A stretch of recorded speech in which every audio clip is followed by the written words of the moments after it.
The people who threw rubbish at me while I was homeless, now they pay me rent.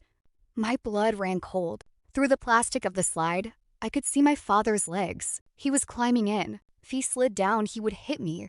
There was nowhere to go, nowhere to hide. I pressed herself against the curve of the tunnel and waited. Then, a rock crashed into the bushes nearby.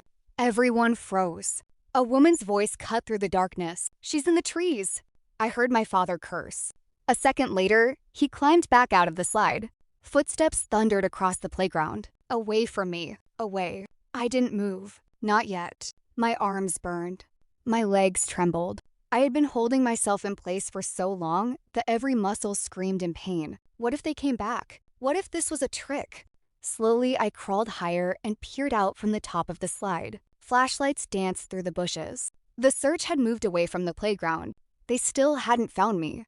Then the wind picked up. Branches rattled. Leaves rustled. The entire park filled with noise. I knew this was my chance.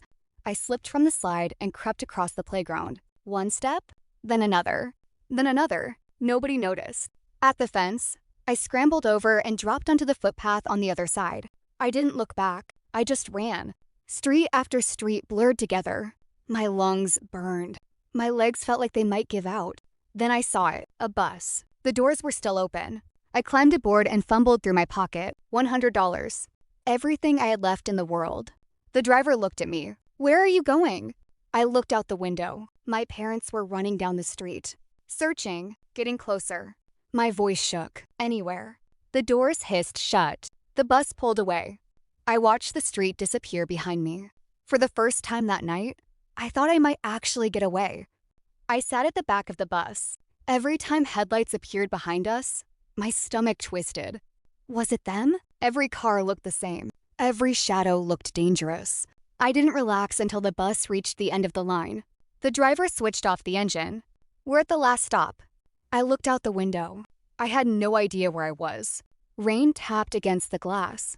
The streets were empty, dark, cold. For the first time all night, nobody was chasing me. That should have felt like freedom. Instead, it felt terrifying. Because now I was alone. I wandered through the rain until I found a public bathroom. I locked myself inside a stall. The smell was awful. The floor was cold, but it had a lock. That was enough. Curled up against the wall, I finally fell asleep. Bang!